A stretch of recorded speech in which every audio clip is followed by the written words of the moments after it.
Hello everyone, welcome to Devendra methods. ఈరోజు మనం గత 2025 డిఎస్సి జూన్ 12న ఎస్ఏ మ్యాథమెటిక్స్ మెథడాలజీ సంబంధించినటువంటి షిఫ్ట్ 1లో మనకు క్వశ్చన్ పేపర్ ఎలా ఇచ్చాడు, డిఎస్సి సంబంధించి ఆ క్వశ్చన్స్ ఎలా ఇవ్వడం జరిగింది అనేది మనం డిస్కస్ చేద్దాం. ఆ రోజు వచ్చినటువంటి ఈ యొక్క క్వశ్చన్ పేపర్లో మనం ఏపీ డిఎస్సి మ్యాథమెటిక్స్ మెథడాలజీకి సంబంధించిన వీడియోస్ అండ్ టెస్ట్ సిరీస్ అన్ని పెట్టాం. ప్రతి టెస్ట్ సిరీస్లో ప్రతి బిట్ మనం ఇచ్చినటువంటి టెస్ట్ సిరీస్లోనే కవర్ అయిపోయాయి. Total new Telugu academy book 2023-24 ఇచ్చినటువంటి new Telugu academy book Andhra Pradesh ప్రభుత్వం ఆ తెలుగు అకాడమీ బుక్ నుంచి ప్రతి బిట్ కవర్ చేశాం. అలానే బిట్ టు బిట్ రావడం జరిగింది. ఒకసారి ఆ బిట్స్ ఏందో డిస్కస్ చేద్దాం.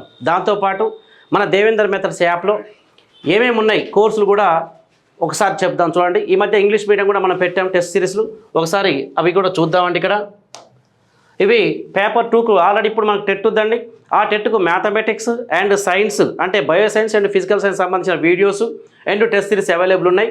వీలైనంత వరకు మనకు 12 మార్క్స్ 12 వచ్చే అవకాశం ఉంది కాబట్టి ఒకసారి సద్వినియోగం చేసుకోండి పేపర్ 2. దీంతో కాకుండా డిఎస్సికి మనకు ఆల్రెడీ టీజీటీ పీజీటీకి కానీ ఇంగ్లీష్ మీడియం ఉన్నటువంటి స్కూల్ అసిస్టెంట్ మ్యాథమెటిక్స్ మెథడాలజీ సంబంధించిన విద్యార్థులకు ఇంగ్లీష్ మీడియంలో ఉన్నటువంటి టెస్ట్ సిరీస్ కూడా ఉందండి. మనకు ఓన్లీ 499K ఈ యొక్క మ్యాథమెటిక్స్ మెథడాలజీ సంబంధించి డిఎస్సిలో ఎలా అడుగుతారు అనేటటువంటి కోణంలో ఫస్ట్ ఇంగ్లీష్ మీడియం ఉంటుంది, తర్వాత తెలుగు మీడియం టెస్ట్ సిరీస్ కూడా ఉందండి అవైలబుల్గా. కాబట్టి ఇవి సద్వినియోగం చేసుకోండి. దీంతోపాటు ఫిజికల్ సైన్స్ కూడా ఉన్నాయి.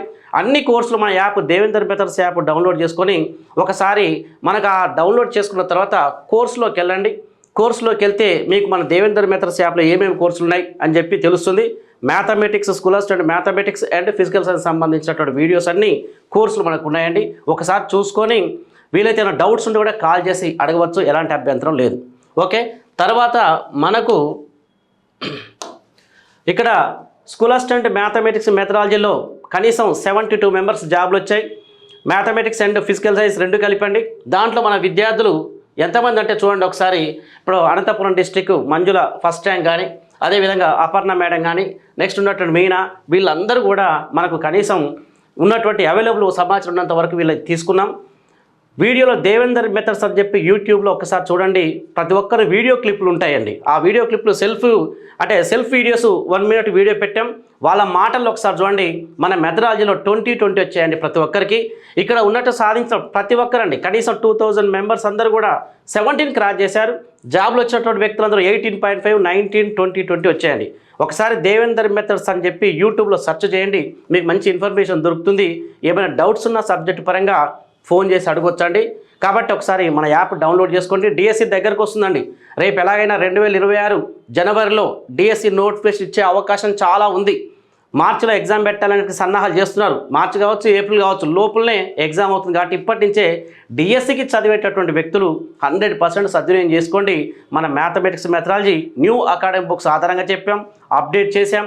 కాబట్టి ఫిజికల్ సైన్స్ కూడా ఉన్నాయి. కాబట్టి ఏమన్నా డౌట్ ఉన్నా అడగండి, కోర్సులు తీసుకొని సద్వినియోగం చేసుకోండి. ఒకసారి మన యాప్ గురించి ఫీడ్బ్యాక్ తీసుకొని ఒకసారి కాల్ చేసి మీరు యాప్ తీసుకొని సద్వినియోగం పరచుకోండి. ఓకే అండి. అయితే ప్రీవియస్ బిట్స్ ఇచ్చాడండి. ఆ బిట్స్ ఎలా ఇచ్చాడు 2025 జూన్ 12న మనకు మార్నింగ్ షిఫ్ట్ 1లో కొన్ని బిట్స్ ఉన్నాయి. ఆ బిట్స్ ఒకసారి ఎక్స్ప్లెయిన్ చేస్తాను, చూడండి ఎలా ఇచ్చాడు. ఓకే, రైట్ అండి. ఇక్కడ చూడండి ఒకసారి. గణిత శాస్త్ర చరిత్ర గణితానికి మానవ మూలాలను అందిస్తుంది అని చెప్పి ఇచ్చాడండి. అసలు ఈ బిట్టు ఓల్డ్ బుక్ అండి. 2018 ఉమ్మడి ఏపీ ఉన్నప్పుడు గ్రీన్ బుక్ ఒకటి ఉంది. ఆ గ్రీన్ బుక్ 2015 వరకు ఉందండి. ఆ రెండు బుక్లు కాకుండా ఈ బిట్టు మాత్రం 2023 ఆంధ్రప్రదేశ్ ప్రభుత్వం న్యూ బుక్స్ రిలీజ్ చేసిందండి. 2024 కూడా అదే ఎడిషన్ అండి. ఇప్పుడు 2026 కూడా అదే ఎడిషన్, 25 కూడా అదే ఎడిషన్. ఎలాంటి ఇబ్బంది లేదు. సిలబస్ కూడా 2024 నవంబర్లో సిలబస్ రిలీజ్ చేశాడు. ఆ సిలబస్ మార్చమని కూడా మన రీసెంట్గా పేపర్ కూడా ఇచ్చాడు. అదే సిలబస్ ఉంటుంది. ఏమైనా ఇంకా అప్డేట్గా ఇన్ఫర్మేషన్ కూడా మన యాప్లో ఇంకా ప్రవేశపెట్టాం. కాబట్టి ఒకసారి ఇది న్యూ బుక్ అండి. ఆ న్యూ బుక్లో ఉండేటటువంటి పేజీ నెంబర్ ఒకసారి చూడండి. పేజీ నెంబరు 8 అండి. 6, 8 అనేటటువంటి పేజీ నెంబర్ నుంచి 3 బిట్స్ కూడా ఇవ్వడం జరిగింది. కొత్త book, new academy book. Okay, చూద్దాం ఒకసారి. గణిత శాస్త్ర చరిత్ర అనేది మానవ మూలాలను అందిస్తుంది అని ఎవరన్నారంటే ఒక్కసారి చూద్దాం. ఇక్కడ ఎవరన్నారంటే స్వెడ్జ్ అనేటటువంటి వ్యక్తి ఈ యొక్క గణిత శాస్త్ర చరిత్ర గణితానికి మానవ మూలాలను అందిస్తుందని చెప్పి చెప్పడం జరిగింది. ఇది పేజ్ నెంబర్ 8లో ఉంటుంది. ఇది ఒకసారి చూడండి. న్యూ బుక్లో ఉమ్మడి ఆంధ్రప్రదేశ్ ఉన్నటువంటి బుక్ కాకుండా తెలంగాణ బుక్ కూడా 2018 ఎడిషన్ న్యూ బుక్ అందులో కూడా లేదు. ఆంధ్రప్రదేశ్ ప్రభుత్వం ప్రచురించినటువంటి న్యూ బుక్లో ఉన్నటువంటి బిట్ పేజ్ నెంబర్ 8లో ఫస్ట్ నుంచే ఇచ్చాడు. చూడండి, ఫస్ట్ నుంచి 2వ లైన్లో. తర్వాత ఇక్కడ చూడండి, లిమ్ అండ్ చాప్మెన్ అండి. ఈ లిమ్ అండ్ చాప్మెన్ ఎవరంటే గణిత శాస్త్ర యొక్క చరిత్ర ఉంది కదండి, ఆ గణిత శాస్త్ర చరిత్రలో ఒక 3 అంశాలు ఉంటాయి అని చెప్పింది ఎవరంటే లిమ్ అండ్ చాప్మెన్ అనేటటువంటి వ్యక్తులు. ఆ 3 అంశాలు కూడా ఏంటంటే గణిత శాస్త్ర చరిత్ర సంబంధించినటువంటి అనెక్డోటల్ ఉపాఖ్యానాల ఉపయోగం అంటే ఏంటి, అదేవిధంగా మోటివేషనల్ చర్చ గణిత శాస్త్ర చరిత్రకు నెక్స్ట్ అంటే మోటివేషన్ అంటే ప్రేరణకు సంబంధించిన చర్చ ఏంటి, నెక్స్ట్ దానికి సంబంధించినటువంటి ఉన్నటువంటి బోధనోపకరణాలు టీఎల్ఎం అంటే ఏ విధంగా ఉంటాయని చెప్పి ఆ చరిత్రలో ఎందుకు మిళితం చేశారని చెప్పి ఒక 3 అంశాలు చెప్పారు లిమ్ అండ్ చాప్మెన్ అనేటటువంటి వ్యక్తులు. ఈ ఫ్రైడ్ అనేటటువంటి వ్యక్తి ఎవరంటే గణిత శాస్త్ర చరిత్రకు 2 ఉద్దేశాలు ఉంటాయి అని చెప్పి చెప్పడం జరిగింది. ఎవరంటే ఫ్రైడ్ అనేటటువంటి వ్యక్తులు. ఇది న్యూ బుక్ ప్రకారం ఇవ్వడం జరిగింది. కాబట్టి మరి మానవ మూలాలను అందిస్తుందన్నది ఎవరంటే స్వెడ్జ్ అనేటటువంటి వ్యక్తి. ఇది ఆన్సర్ అండి. ఇది ఫస్ట్ మనకు 2025 స్కూల్ అసిస్టెంట్ మనకు డిఎస్సి జరిగినప్పుడు న్యూ బుక్ ఇచ్చినటువంటి ఫస్ట్ బిట్ ఇదే. 121 ఉన్నటువంటి మెథడాలజీ 121లో ఆ బిట్లో ఫస్ట్ న్యూ బుక్ నుంచి ఇవ్వడం జరిగింది. 2 బుక్లు కవర్ చేశాడు. 2018 ఉన్నటువంటి తెలంగాణ బుక్ బ్లూ కలర్ ఉంటుంది, అది కవర్ చేశాడు. గ్రీన్ బుక్ కూడా అది కూడా కవర్ చేశాడు. నెక్స్ట్ న్యూ బుక్స్ 3 బుక్స్ నేను ఆల్రెడీ 2024 నుంచి చెప్పుకుంటూ వస్తూనే ఉన్నాను. అక్కడనే ఇస్తాడని చెప్పి అన్ని బుక్కులు కవర్ చేసామండి. 2001 నుంచి కవర్ చేసాం. Okay right. తర్వాత ఇక్కడ చూడండి, ఒకసారి ఇక్కడ డెఫినేషన్ ఇచ్చాడండి. ఫస్ట్ యూనిట్లో ఆవశ్యకత పర్యవసానాలను ఊహించే విజ్ఞానమే గణిత శాస్త్రం అని ఎవరన్నారని మన మెథడాలజీలో first nature of mathematics definitions history దాంట్లో నేచర్ ఆఫ్ మ్యాథమెటిక్స్లో ఫస్ట్ డెఫినేషన్ చెప్పామండి. ఆ డెఫినేషన్లో చెప్పినటువంటి ఒక కోడ్ కూడా చెప్పాను. ఏమని చెప్పానంటే ఇక్కడ చూడనా, ఆవశ్యకత ఉంటే అవసరమైన నిర్ధారణలను అవసరమైన నిర్ధారణలు రాబట్టే శాస్త్రమే గణిత శాస్త్రము అన్నారని చెప్పింది అతనే, బెంజమిన్ పియర్సే. ఆవశ్యకత ఏంటంటే ఇక్కడ ఆవశ్యకత పర్యవసానాలను ఊహించే విజ్ఞానమే గణితం అన్నటువంటి వ్యక్తి బెంజమిన్ పీర్స్ అని చెప్పి మరి మన యాప్లో కూడా కొన్ని కోర్స్ ఇచ్చి చెప్పారు. దీంతో పాటు కన్ఫ్యూజ్ అవుతారని చెప్పి అంతరాళము సంఖ్యకు సంబంధించిన శాస్త్రమే ఈ యొక్క గణిత శాస్త్రం అని చెప్పి ఈ యొక్క గణిత నిఘంటు అని చెప్పి కూడా చెప్పాను. ఎందుకంటే కన్ఫ్యూజ్ అవుతారు. అవసరం ఉంది, ఆవశ్యకత ఉంది. ఈ 2 చెప్పింది ఎవరంటే ఈ బెంజమిన్ పీర్స్ కానీ బెంజమిన్ పియర్స్ ఎవరైనా పర్వాలేదండి. ఇవి 2 చెప్పారు. ఇలా కన్ఫ్యూజ్ అవుతారని చెప్పి అంతరాళము సంఖ్యకు సంబంధించిన శాస్త్రమే గణిత శాస్త్రం అన్నది ఎవరని చెప్పి దీంతో పాటు చెప్పాను గణిత నిఘంటు అని చెప్పాను. కానీ ఇక్కడ మనకి ఏమిచ్చాడండి, ఆవశ్యకత పర్యవసానాలు అంటే ఎవరు గుర్తు రావాలి ఇక్కడ, బెంజమిన్ పీర్స్ ఆన్సర్ అండి. ఇలా డెఫినేషన్ కంపల్సరీ ఒకటి వస్తుందని చెప్పాను. మన వీడియోస్ ఉంటే మీకు అర్థమవుద్ది. 100% ఈ ఏరియాలో వస్తే అన్నట్టే వచ్చాయి. నా దేవేందర్ మెథడ్స్ యాప్ ఎవరు తీసుకున్నా ఫీడ్బ్యాక్ తీసుకొని మన స్టూడెంట్ ఎవరైనా తీసుకుని అప్పుడు తీసుకొని పోరండి. నేను అదే చెప్తున్నాను. పర్ఫెక్ట్ ఉంటుంది, పిల్లలకు 100% న్యాయం జరుగుతుంది. ఏమైనా డౌట్స్ ఉన్నా నాకు ఫోన్ చేసి అడగవచ్చు, సబ్జెక్ట్ నేర్చుకోవచ్చు. మీరు నెక్స్ట్ డిఎస్సి ఉంది కాబట్టి డిఎస్సి కోసం హార్డ్ వర్క్ చేయండి. ఓకే రైట్ అండి. నెక్స్ట్ వెళ్ళిపోదాం మనం. ఇక్కడ చూడండి, గణిత శాస్త్ర స్వభావానికి చెందిన అంశము. కొంతమంది చందని అని కూడా చదువుతారు ఫ్లోలో స్పీడ్ వెళ్ళేటప్పుడు. గణిత శాస్త్ర స్వభావానికి చెందిన అంశం nature of mathematics definition of mathematics అని చెప్పి డిస్కస్ చేసాం. కోర్సు పెట్టి చెప్పుకున్నాం మన యాప్లో. మరి స్వభావం అన్నాడు. మరి ఏంటి సార్ స్వభావం అంటే చూడండి ఒకసారి. గణిత శాస్త్రము సరళ స్వభావత. Mathematics is a nature of simplicity అనొచ్చు, నేచర్ ఆఫ్ ఫ్లెక్సిబిలిటీ అని కూడా అనొచ్చు. అంటే సరళ స్వభావత కలిగి ఉన్నది అని చెప్పి అంటాం. సరళ స్వభావత అంటే ఏంటి అంటే nature of mathematics is a nature of flexibility because it can be applied areas. ఓకేనా, applied areas and life style అంటే మన జీవన విధానానికి వివిధ రంగాలకు ఈ యొక్క గణిత శాస్త్రాన్ని పరిసరాలకు తగ్గట్టు అనువదించుకుంటాం. శాస్త్ర సాంకేతిక రంగాలు కానీ, ఆర్థిక రంగాలు కానీ, ఇంజనీరింగ్ రంగాల్లో కానీ మన జీవన విధానంలో ఎట్లా అంటే అట్లా మనం మన గణిత శాస్త్రాన్ని యూజ్ చేసుకుంటున్నాం. కాబట్టి సరళ స్వభావత అనేది ఉంటుంది, 100% ఉంటుంది. ఇవి ఆల్రెడీ మన యాప్లో కూడా డిస్కస్ చేసాం. గణిత శాస్త్రం అనేది సహజ ఆలోచన ధోరణి, న్యాచురల్ థింకింగ్ అని చెప్పి, గణిత శాస్త్రం అనేది అమూర్త స్వభావం కలదని చెప్పి, ఖచ్చితత్వము గలదని చెప్పి, వెరిఫై అని చెప్పి, ఆగమన నిగమన కలిగి ఉంటుందని చెప్పి, ఉపజ్ఞత కలిగి ఉంటుందని చెప్పి, గణిత శాస్త్రం నమూనాల అధ్యయన శాస్త్రం అని చెప్పి ఇన్ని రకాలు మనం డిస్కస్ చేసాం. కంపల్సరీ వస్తుందని చెప్పి అన్నాం. అదే బిట్ వచ్చింది, ఇవ్వడం జరిగింది. మన టెస్ట్ సిరీస్లో కూడా ప్రతి బిట్ కవర్ చేసాం, లైన్ టు లైన్ అప్లికేషన్ మెథడ్లో తయారు చేసాం. 40 మార్కులకు తయారు చేస్తే 30 కూడా ఎవరికి దాటలేదండి, అంత డెప్త్గా తయారు చేసి పెట్టాం. మిగతా టెస్టులు బయట ఎక్కడ రాసినా 30, 40కి 38, 39 వచ్చినా మనం పెట్టినటువంటి అప్లికేషన్ మెథడ్లో 30 కూడా దాటలేదు, కొంతమంది వరకే దాటాయి.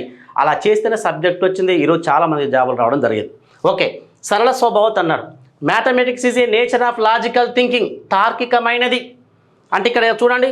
అందుకనే రస్సెల్ అనేటటువంటి వ్యక్తి ఒక మాట అన్నాడు, తార్కికమైనది అంటే గణిత శాస్త్రం అనేది అంటే తర్కానికి గణితానికి భేదం లేదు అని చెప్పి ఈ యొక్క రస్సెల్ అనేటటువంటి ఒక వ్యక్తి అన్నాడు. రస్సెల్ వైట్ హెడ్ అనేటువంటి ఒక వ్యక్తి ఉండు, అంటే గణిత శాస్త్ర భావనలన్నీ పూర్తిగా తర్కం వల్లనే ఏర్పడ్డాయని చెప్పి రస్సెల్ వైట్ హెడ్ అన్నాడు. అంటే తార్కికమైనది అంటే ఇక్కడ చూడండి ఒకసారి, ఇక్కడ మనకున్నటువంటి దాంట్లో 5 + 3 = 8 ఉందనుకోండి, 8 - 5 = 3, 8 - 3 = 5 అని అంటాం. ఈరోజు రీజనింగ్ లెక్కలు కొన్ని చేస్తాం, అవన్నీ లాజికల్ థింకింగ్ ప్రకారమే ఏర్పాటు చేయబడ్డాయి. ఇవి ఒక ఇది ఇచ్చి ఇది ఏ లక్ష్యం గలదు, దాని స్వభావం ఏంటని చెప్పి అడుగుతాడు, తార్కికమైనది. దాని మీదనే రస్సెల్ వైట్ హెడ్ ఇలాంటివన్నీ కొన్ని డెఫినేషన్ అడుగుతాడు. కాబట్టి తార్కికమైనది అంటే లాజికల్ థింకింగ్ ఉన్నటువంటిది. ఓకే, మూర్తత్వము కలదు అని చెప్పి ఇచ్చాడు. అంటే గణిత శాస్త్రానికి అంటే mathematics is a nature of concretes అంటే మూర్త స్వభావం కలది అని చెప్పి ఇచ్చాడు. అంటే చూడండి ఒకసారి, ఇది పెన్ను ఉందండి, ఈ పెన్నుని చేత్తో తాకుతాం చూస్తాం, ఇది కాంక్రీట్. అదే మరి గణిత శాస్త్రంలో 2వ నెంబర్ కానీ 1వ నెంబర్ కానీ ABCDలు కానీ విశ్వంలో ఎక్కడైనా మనకు కనిపిస్తాయండి. అంటే ఇప్పుడు చూడండి ఒకసారి, ఇది పెన్ను, ఇది స్టైలిషర్, 2 వస్తువుల్ని చూడగలుగుతున్నాం. కానీ ఇది ఒకటి, ఇది ఒకటి, 2 వస్తువుల్ని చూడగలుగుతున్నాం, చేత్తో తాకుతున్నాం. కానీ 2 అనేటటువంటి నెంబర్ని చూడగలుగుతున్నామా అంటే లేదు. అంటే ఈ యొక్క 2 అనే నెంబర్ కనిపించదు మనం అనుకున్నటువంటి. అంటే మరి గణిత శాస్త్రం 2 ఎక్కడ చూడలేము విషయంలో, 2 వస్తువుల్ని చూడగలుగుతాం కానీ 2 అనే నెంబర్ని చూడలేము అనేది ఇదేంటంటే అబ్స్ట్రాక్టివ్ నేచర్. అంటే గణిత శాస్త్రానికి ఏంది, ABCDలు కానీ 1, 2, 3 కానీ ఇవన్నీ కూడా కంటికి కనిపించవండి మనం అనుకున్నటువంటి విషయాలు. 2 వస్తువుల్ని చూడగలుగుతాం కానీ 2 అనే నెంబర్ని చూడలేం. కాబట్టి mathematics is a nature of abstractive అని చెప్పి అంటాం. అంటే మూర్తత్వం అనేది కాదు, ఇది తప్పు. క్లియర్. మరి గణిత శాస్త్రం అనేది క్రమశిక్షణ గలది. Mathematics is a nature of discipline అంటే ఇక్కడ క్రమశిక్షణ గలది. అందుకనే మనం ఆల్రెడీ ఈ యొక్క గణిత శాస్త్రం మీద డిస్కస్ చేసాం. ఒక విద్యార్థి పాఠశాలకు రోజు రెగ్యులర్గా రావడం అనేది దేనికి సంబంధించింది, దాని నేచర్ ఆఫ్ మ్యాథమెటిక్స్ ఏంటి అంటే క్రమశిక్షణ, సమయ పాలన పాటించడం, ఆత్మవిశ్వాసం కలిగి ఉండడం, మిత భాష అలవర్చుకోవడం, ఉపజ్ఞత కలిగి ఉండడం. ఈ పదాలు కనిపిస్తుందంటే అది కంపల్సరీ నేచర్ ఆఫ్ అంటే క్రమశిక్షణ గల శాస్త్రం. విద్యార్థి దత్తాంశంతో ప్రారంభించి సారాంశాన్ని కనుగొనడంలో విద్యార్థికి దాగి ఉన్నటువంటి స్వభావం ఏంటంటాడు, ఏ విలువ అని చెప్పి అంటాడు. క్రమశిక్షణ విలువ, క్రమశిక్షణ స్వభావాన్ని గుర్తుపెట్టుకోవాలి. పాఠ్యాంశాలు ఒకదాని తర్వాత ఒకటి క్రమ పద్ధతిలో నేర్చుకోవడం అనేది కూడా క్రమశిక్షణకు సంబంధించినటువంటిది. గుర్తుపెట్టుకోండి, విలువలకు ఇటు స్వభావానికి అలా అడుగుతాడు. కాబట్టి క్రమశిక్షణ గలది ఈ యొక్క గణిత శాస్త్రం. అంటే ఇప్పుడు ఏది కరెక్ట్ అండి, A correct, B correct, D correct. మరి ABD ఎక్కడున్నాయో చూసుకోవాలి. ఇక్కడ C ఉండకూడదు, C ఉంటే ఇది రాంగే, ఇది రాంగ్, ఇది రాంగ్. ఇక్కడ C లేదు కదండి. కాబట్టి 4వది ఆన్సర్ కరెక్ట్. ఇలా మనం ఎప్పుడైతే సబ్జెక్టు పర్ఫెక్ట్గా మనం చదువుతామో అప్పుడు మాత్రమే ఫాస్ట్ చేయగలం. నేను ఆల్రెడీ చెప్పాను ఇంతకుముందు కూడా, మెథడాలజీ కానీ కరెంట్ అఫైర్స్ జీకే కానీ పర్స్పెక్టివ్ ఎడ్యుకేషన్ కానీ సైకాలజీ ముందు చేసి తర్వాత కంటెంట్ చేయడం వల్ల ఏమవుతుందంటే టైం సేవ్ అవుతుంది, ఎక్కువ మార్కులు గెయిన్ చేయవచ్చు. కొంతమంది కంటెంట్ స్టార్ట్ చేసి కంటెంట్ చేసుకుంటూ ఏం చేస్తున్నారంటే ఇంకా లెక్క వస్తుంది, ఇంకా ప్రాబ్లం ఆన్సర్ వస్తుంది అనుకుంటా చేసుకుంటూ టైం అంతా వేస్ట్ అయ్యి వచ్చిన బిట్స్ కూడా పోగొట్టారు చాలామంది. అట్లా జాబ్లు కూడా మిస్ అయ్యి. గుర్తుపెట్టుకోండి, ఎంత చదివినా కూడా చేసే విధానం పర్ఫెక్ట్గా ఉండాలి, ముందు ప్రీ ప్లాన్ ఉండాలి. ఓకే రైట్ నాన్న. తర్వాత నెక్స్ట్ బిట్ చూద్దాం. ఆర్యభట్ట పై విలువను అని తెలియజేసినాడు. మనకు ఆర్యభట్ట ఎక్కడ జన్మించాడు, అదే కదా కేరళ రాష్ట్రంలోని అశ్మకపురంలో జన్మించాడు. క్రీశకం 476 అని ఓల్డ్ బుక్లో బీహార్ రాష్ట్రం పాట్లిపుత్రం అని చెప్పి ఉన్నదని చెప్పి ఆయనే ఉన్నటువంటి ఆర్యభట్ట అనే గ్రంథం రాశాడని చెప్పి మన యాప్లో అయినా డిస్కస్ చేసాం. కానీ ఆర్యభట్ట పై వాల్యూ ఏమన్నాడంటే 3.1416 అని చెప్పాడు. దాన్ని ఏం చేశారు ఇక్కడ మనం అలవాట్లో పొరపాటు సరిగ్గా చూడక ఫస్ట్ తొందరపాట్లో ఆ ఇంటెన్షన్లో ఏదో ఒకటి పెట్టేస్తుంటాం. 3.1416 ఇక్కడ 6 ఇచ్చాడు, 141 ఇక్కడ 1 రావాలి, ఇది కూడా కాదు. 341416 చూడండి ఒకసారి, ఇక్కడ 4116 1614 అన్నాడు. అంటే జాగ్రత్తగా సూక్ష్మంగా చూడాలి. అంటే ఆన్సర్ ఏమవుతుందని ఇక్కడ 3.1416. కానీ ఈ పై వాల్యూనే 3.1416ని భాస్కరాచార్య కూడా 3.1255 అన్నాడు. 1255 అన్నది ఎవరు పై వాల్యూ అని చెప్పి అడుగుతాడు. ఎవరన్నారు ఇక్కడ? భాస్కరాచార్య అన్నాడు. దీన్ని ఏమన్నాడు? ఎవరు? ఆర్యభట్ట తెలిపాడు. ఇలా పోల్చి చదువుకుంటే కూడా శాస్త్రవేత్తలలో ఎలాంటి బిట్టు మిస్ కాదు, గుర్తుపెట్టుకోండి. ఓకే, ఇవి దీనికి సంబంధించిన విషయం మీద. ఫస్ట్ ఉన్నటువంటి న్యూ బుక్ నుంచి అడిగాడు. ఇవి ఓల్డ్ బుక్లో కూడా ఆర్యభట్టది ఉన్నది, గుర్తుపెట్టుకోండి. ఓకే, తర్వాత ఇక్కడ చూడండి ఒకసారి, 2 కంటే పెద్దదైన ప్రతి సరి సంఖ్యను 2 ప్రధాన సంఖ్యల మొత్తంగా రాయగలం అని తెలియజేసిన శాస్త్రవేత్త అని చెప్పి అన్నాడు. దీంట్లో ఇక్కడ చాలామంది కన్ఫ్యూజ్ అయ్యారు. Pythagoras, Euclid, gold back, bacon, Francis bacon. ఇక్కడ చూడండి ఒకసారి, ఇది అన్నది ఎవరంటే శ్రీనివాస రామానుజన్. ఈ గోల్డ్ బ్యాక్ అనే దగ్గర ఏం చేయాలంటే శ్రీనివాస రామానుజన్ అనే పేరు ఇవ్వాలి, ఇస్తే కరెక్ట్ ఆన్సర్. తర్వాత ఆన్సర్ అదే. ఎందుకు గోల్డ్ బ్యాక్ అంటే వినండి ఒకసారి, 2 కంటే పెద్దదైన ప్రతి సరి సంఖ్యలు 2 ప్రధాన సంఖ్యల మొత్తంగా రాయగలం అని ఆ యొక్క వివరణ ఏమంటారంటే గోల్డ్ బ్యాక్ కంజెక్షన్ అంటాం. ఈ వివరణను సృష్టించిన వ్యక్తి ఎవరంటే శ్రీనివాస రామానుజన్, ప్రసిద్ధి. కాబట్టి ఇక్కడ శ్రీనివాస రామానుజన్ ఇస్తే కరెక్ట్. కానీ దీన్ని ఏమంటాం? 2 కంటే పెద్దదైన ప్రతి సరి సంఖ్యను 2 ప్రధాన సంఖ్యల మొత్తంగా రాయగలం అనేటటువంటి దాన్ని గోల్డ్ బ్యాక్ కంజెక్షన్ అని అంటాం. దాని యొక్క వివరణే అనేది ఎవరంటే శ్రీనివాస రామానుజన్ యొక్క సృష్టి అది. కాబట్టి దాన్ని ఏమంటారు? ఇక్కడ శ్రీనివాస రామానుజన్ ఉండాలి. ఇది ఇచ్చినా కరెక్టే, గోల్డ్ బ్యాక్ కంజెక్షన్ అంటాం. మరి ఇక్కడ ఏమి ఇచ్చినాడు? ఏ శాస్త్రవేత్త అన్నాడు. ఆ శాస్త్రవేత్త పేరు శ్రీనివాస రామానుజన్ ఉండాలి. ఇక్కడ లేదు కాబట్టి ఇక్కడ ఆన్సర్ కూడా గోల్డ్ బ్యాకే కరెక్ట్ అవుతుంది. ఫ్రాన్సిస్ బేకన్ ఏమన్నాడు? సకల శాస్త్రాలకు మూలము ద్వారా ఉన్నది. ఇది కాదు కదా. యూక్లిడ్ ఆ నిర్వచనం ఇవ్వలేదు. ఓకే, పైథాగరస్ ఎక్కడ సంఖ్య గలదో అక్కడ లయ, ఎక్కడ లయ గలదో అక్కడ సంఖ్య గలదని చెప్పి అన్నాడు. ఇవి కాదు కదా. అలా అయినా చూసినా ఇదే. అంటే శ్రీనివాస రామానుజన్ ప్లేస్లో ఇది ఇచ్చాడు. ఓకే, ఇది పెట్టిన వాళ్ళకి ఆన్సర్ కరెక్ట్ ఇవ్వడం జరిగింది. ఓకే, తర్వాత మళ్ళీ నెక్స్ట్ క్వశ్చన్ చూద్దాం. ఆర్యభట్ట గౌరవ సూచకంగా భారతదేశం ఏ తేదీన ఆర్యభట్ట అనే ఉపగ్రహం ప్రయోగించింది? అంటే కొన్ని స్టార్టింగ్లో నాలెడ్జ్ బిట్లు ఇచ్చాడు, ఈజీనే. రాను కొన్ని డెప్త్కి ఇచ్చాడు. ఆఫ్టర్నూన్ సెషన్ కూడా కొంచెం హార్డ్గానే ఇవ్వడం జరిగింది. కాబట్టి చూద్దాం ఇక్కడ ఎప్పుడు డేటు, ఈజీనే. ఇవన్నీ మనం డిస్కస్ చేసాం, మన యాప్లో డిస్కస్ చేసాం, టెస్టులు పెట్టాం. టెస్టులు రాసిన ప్రతి ఒక్కరు కూడా అసలు ఒక్క బిట్ కూడా మిస్ కాలేదు. వీడియోస్ వినడం ద్వారా కొన్ని అవగాహన ప్రకారం కొద్దిగా హార్డ్ వచ్చినా కూడా అనాలిసిస్ మెథడ్లో పర్ఫెక్ట్ చేయడం జరిగింది.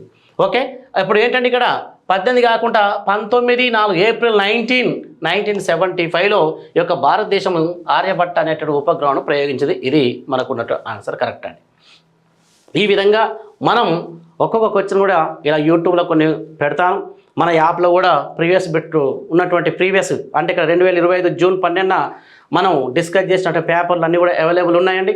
కాబట్టి డిఎస్సికి చదివేటటువంటి విద్యార్థులు అందరూ కూడా తప్పకుండా స్కూల్ అసిస్టెంట్ మ్యాథమెటిక్స్ మెథడాలజీ కానీ, స్కూల్ అసిస్టెంట్ ఫిజికల్ సైన్స్ కానీ, టెస్ట్ సిరీస్లు కానీ అన్నీ ఉన్నాయి. English medium, Telugu medium test సిరీస్లు ఉన్నాయి. కానీ ఇక్కడ వీడియోస్ మొత్తం కూడా ప్రజెంట్ తెలుగు మీడియం ఉన్నటువంటి దాంట్లో తెలుగు మీడియం ఉన్నాయి, ఇంగ్లీష్ మీడియం త్వరలో వస్తాయి. కానీ టెస్ట్ సిరీస్ మాత్రం ఇంగ్లీష్ అండ్ తెలుగు ఉన్నాయి, అవైలబుల్ ఉన్నాయి. ఇప్పుడు ఇవి సద్వినియోగం చేసుకోండి. ఫిబ్రవరిలో తప్పనిసరిగా, జనవరి లాస్ట్ వీక్లో నోటిఫికేషన్ వచ్చేటట్టు అవకాశం ఉంది. మార్చిలో ఎగ్జామ్ పెట్టే అవకాశం ఉంది.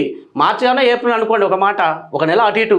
కానీ 1 మార్కు, హాఫ్ మార్కులో జాబులు మిస్ అయినటువంటి వ్యక్తులు, నెక్స్ట్ ఆ ఎగ్జామ్ ఇంటెన్షన్లో కూడా కొంతమంది కంటెంట్ ముందు చేసి ఇవి లాస్ట్కి వచ్చేసరికి కరెంట్ అఫైర్స్ జీకే కానీ, పర్స్పెక్టివ్ ఎడ్యుకేషన్ కానీ మెథడాలజీ చేయలేక కొన్ని బిట్స్ వదిలిపెట్టడం వల్ల జాబ్ మిస్ అయిందండి. మీ యొక్క లోపాలు మొత్తం సరిదిద్దుకొని ఇప్పుడు డిఎస్సికి సన్నద్ధంగా అండి.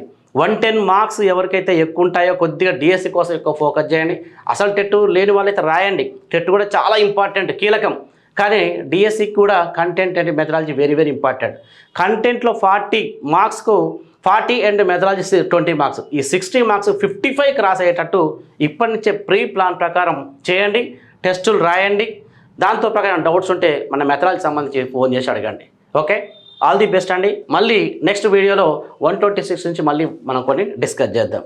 ఓకే, థ్యాంక్ యూ అండి.